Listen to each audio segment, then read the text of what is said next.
Books తీసుకోవడానికి public లైబ్రరీకి వచ్చానండి. మేముండే వేక్ కౌంటీలో 23 పబ్లిక్ లైబ్రరీస్ ఉన్నాయి. ఒక్క మెంబర్‌షిప్ కార్డ్‌తో ఆ 23 లైబ్రరీస్‌కి యాక్సెస్ ఉంటుంది. ఇంకా బుక్స్ సెర్చ్ చేయడానికి ఇలా సిస్టమ్స్ కూడా అవైలబుల్‌గా ఉంటాయి. ఇంకా మనం పీస్‌ఫుల్‌గా కూర్చొని చదువుకోవడానికి క్వైట్ రూమ్స్ కూడా ఉంటాయి. ఇదేనండి ఆ క్వైట్ రూము. లోపల కూర్చొని పీస్‌ఫుల్‌గా చదువుకోవచ్చు. ఇంకా బుక్స్ చెక్‌ఔట్ చేయడానికి మనం లైబ్రేరియన్ దగ్గరికి వెళ్ళవసరం లేదు. ఇలా మన లైబ్రరీ కార్డ్‌ని కింద స్కాన్ చేశాక మనం తీసుకున్న బుక్స్ తీసుకెళ్ళి అక్కడ కింద ప్లేస్ చేస్తే సరిపోతుంది. ఆ స్క్రీన్ మీద మనం ఏమేం బుక్స్ తీసుకున్నామో మొత్తం కూడా లిస్ట్ చూపిస్తుంది.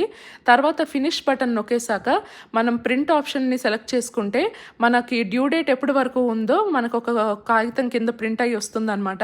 ఆ డ్యూ డేట్ లోపు మనం బుక్స్ రిటర్న్ ఇచ్చేసేయాలి. ఒకవేళ రెన్యువల్ చేసుకోవాలనుకుంటే మనం ఆన్లైన్లో రెన్యువల్ చేసుకోవచ్చు. ఇక్కడ ఆగస్ట్ 22 అని ఉంది చూసారా, ఆ లోపు అయితే ఈ బుక్స్ని రిటర్న్ ఇవ్వాలి. నేనైతే ఇన్నర్ ఇంజనీరింగ్ బై సద్గురు ఇంకా ఇకిగై బుక్స్ అయితే తీసుకున్నాను.